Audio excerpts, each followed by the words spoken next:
Hey everyone, there's this one phrase in English that just perfectly captures, well, life, all its little twists and turns. And that phrase is end up. Now you hear it all the time, right? But really mastering it, that can totally transform your fluency. So let's dive in and break down how to use it just like a native speaker. I mean, you know that feeling, don't you? You've got your whole day planned out, just perfect. But then, one little thing happens, a wrong turn, an unexpected phone call, and bam, the whole plan is just gone, sideways. Well, that little space, that gap between what you planned to do and what actually happened, that is exactly where End Up does its magic. Oh, come on, we have all been here. The plan was so simple. Go to the store, get milk, get out. That's it. But the reality? You ended up with a shopping cart overflowing with, well, everything but the milk probably. End up is the perfect word that connects those 2 points, the simple plan and the chaotic, unplanned result.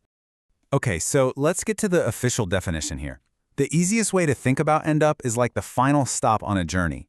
But here's the cool part. That journey doesn't have to be a road trip. It could be a journey of making a decision, or a relationship changing over time, or just a series of random events. The most important thing to remember is that End Up is all about that final result, especially when it's a surprise, when it's not what you expected at all. All right, so we've got the basic idea down. Let's get practical.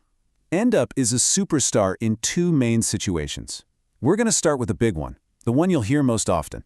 So use number 1 is all about the unexpected result. This is its bread and butter. We use it for anything that happens by chance, as a total surprise, or, a consequence that just blindsided you. This example is just perfect, isn't it? You can practically feel it, that wait, where are we moment. One little wrong turn and the whole trip changed. And that's what's so great about Ended Up. It packs that whole story, the plan, the mistake, the surprise destination, into just 2 little words. And remember how I said it's not just for physical journeys? Here's a great example. The journey here is a relationship. It started out rocky. They were rivals. But where did they land?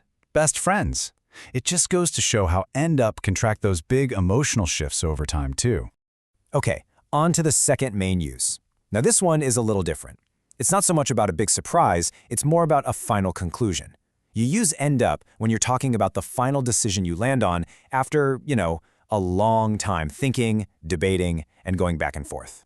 And here's the perfect example of that. The journey wasn't on a road. It was that super stressful process of looking for a new house. After months and months of searching, weighing the options, what was the final call? They ended up staying right where they were. See? Ended Up tells you the whole debate is finally over. All right, so we've got the what and the why down. Now for the really important part, the how. How do you actually build these sentences? The great thing is, End Up is super flexible. Let's look at the main grammar patterns you're going to use. So yeah, how do you actually put it all together? Well, good news. There are 4 main patterns, and they cover pretty much every situation you can think of. Let's check them out. Okay, this chart really breaks it down nicely. So first, you can follow End Up with an action. That's the ing verb. Like, he ended up working for a tech company. Or you can talk about a location with a prepositional phrase, like, how did this book end up on the floor? You can even describe a final state with an adjective. You'll end up sick. And finally, you can describe a final identity with a noun. She ended up a millionaire. It's this amazing flexibility that makes the phrase so useful. Okay, let's get a little more advanced now. This is a big one. People sometimes mix up end up and finish, but they have totally different vibes. And once you get this distinction, you're going to sound so much more natural. Just look at these 2 examples. If you say, I finished my book, that's all about control. It was your goal and you did it. Success. But if you say, I ended up falling asleep while reading my book, well, that's the opposite, right?